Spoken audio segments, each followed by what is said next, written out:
different branches in yoga, means different tradition in yoga.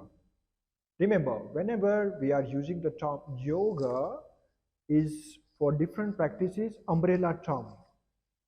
Like I can give you the examples: Bhakti yoga, Karma yoga, Kriya yoga, Jnana yoga, Kundalini yoga. So by the time what happened, old tradition but new practices added. But remember, the purpose of all the different tradition and the yoga practices is to make this individual free from suffering.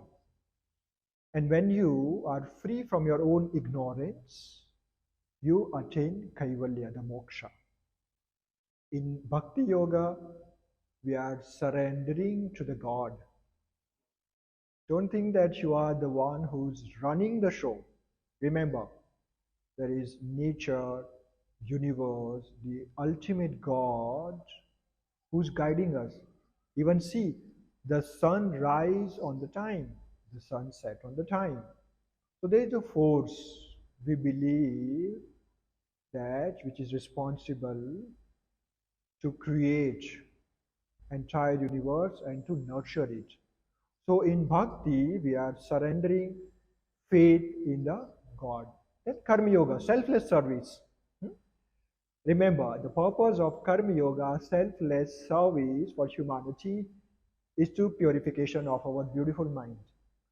Because in spirituality, we have the biggest problem. First, our mind is not calm, mind is scattered, disturbed. And second, our mind is full with impurities. What do you mean by impurities? Anger, hatred, jealousy, animosity.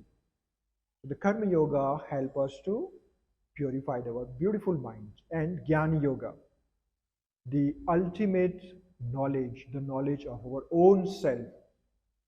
And in Kriya Yoga, there are different practices. And nowadays, Kundalini Yoga, the most popular term. So, under yoga, there are different traditions, different practices. But the ultimate goal to know thyself, to attain moksha. So let's use this golden opportunity to free ourselves from the bondage of birth and death, samsara. Shanti, Shanti, Shanti. Hari Om.